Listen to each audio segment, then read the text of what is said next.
অসংখ্য চাকরির পরীক্ষায় আসা একটি অঙ্ক, অনেক গুরুত্বপূর্ণ অঙ্ক এবং লিখিত পরীক্ষায় বিশেষ করে 11 থেকে 20 গ্রেড চাকরির পরীক্ষা পড়ে থাকে এবং বিসিএসএ কয়েকবারের পরীক্ষা ছিল। আমরা এটার সমাধান বের করবো, মানে এক্সের মান নিয়ে করতে হবে। তো এখান থেকে এটাকে লেখা যাবে দেখুন,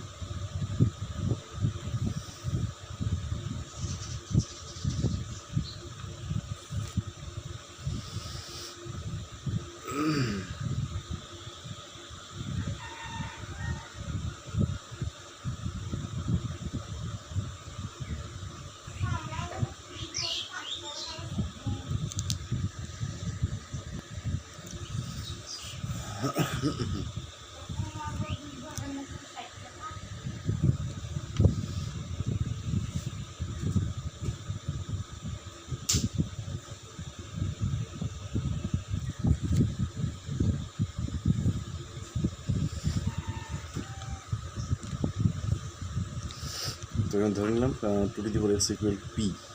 যদি পি হয় তাহলে আমরা লিখতে পারবো সমীকরণকে পি প্লাস টয়েস পি। যদি পার করে নিয়ে আসি -3 ইকুয়াল 0।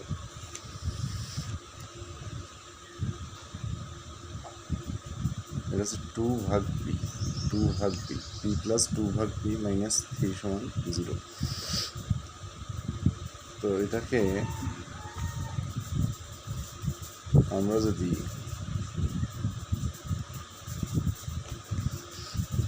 তার আগে আরেকটা কাজ করতে হতো, এখান থেকে করলে হবে। যদি আমরা লসাগু করে দিই, নিচে থাকে পি, এটা হবে পি স্কোয়ার প্লাস হচ্ছে কত 2 - 3 পি ইকুয়াল 0। তো এখান থেকে আমরা লিখতে পারবো P square -3 P, P square -3 P plus 2 equal 0। আর এগুলো করলে 0 হয়ে যাবে। তো আমরা এখন কী করবো, মিডল টার্ম।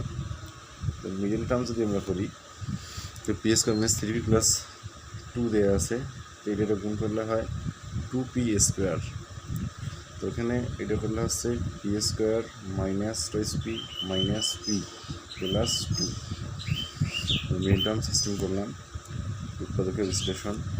তো এখানে পি যদি আমরা কমন নেই, তাহলে পি কমন নিলে পি -2 -1 কমন নেব, পি -2 ইকুয়াল 0। তো এখান থেকে আবার লেখা যাবে পি -2 কমন, পি -1 ইকুয়াল 0। এখন যেহেতু আমরা 2 to the power x equal P ধরেছি, সেই জন্য আমরা এইখান থেকে এটাকে আলাদা আলাদা যদি করি, তাহলে পি সমান একটা পাবো 1 আর একটা কত 2, এটা কিন্তু আসে। তো যেহেতু পি এর মানটা 2 টু দি পাওয়ার x ধরা আছে, এই জন্য আমরা যদি x এর মানটা বের করবো, এই কারণে আমরা এটা লিখতে পারবো একটা 2 to the power x equal 1, অন্যটা 2 to the power x equal লেখা যাবে 2, যেহেতু এখানে দুইটা মান। তো আমরা এখান থেকে লিখতে পারবো 2 to the power x equal 2 to the power 0। কারণ কারো পাওয়ার যদি 0 হয়ে যায়, কোনো সংখ্যার পাওয়ার, তাহলে সেটা কী হয়ে যাবে, তার মান 1 হয়ে যায়।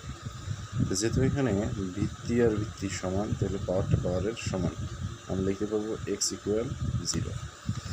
অনুরূপভাবে এখানে দেখেন 2 এর উপরে কোনো পাওয়ার নেই, মানে 1 আছে। তাহলে যেহেতু ভিত্তি ভিত্তি সমান, তাহলে x সমান হয়ে যাবে কত 1। তাহলে আমরা এখানে দুইটা মান পেলাম, x সমান 0, x সমান 1, দুটাই অ্যান্সার। অর্থাৎ x ইকুয়াল 0, 1, এই দুটা অ্যান্সার। এই অঙ্কটা চাকরির পরীক্ষায় থাকে, বিশেষ করে লিখিত পরীক্ষাগুলো 11 থেকে 20 গ্রেড চাকরির পরীক্ষায় অনেকবার অঙ্কটা আসছে।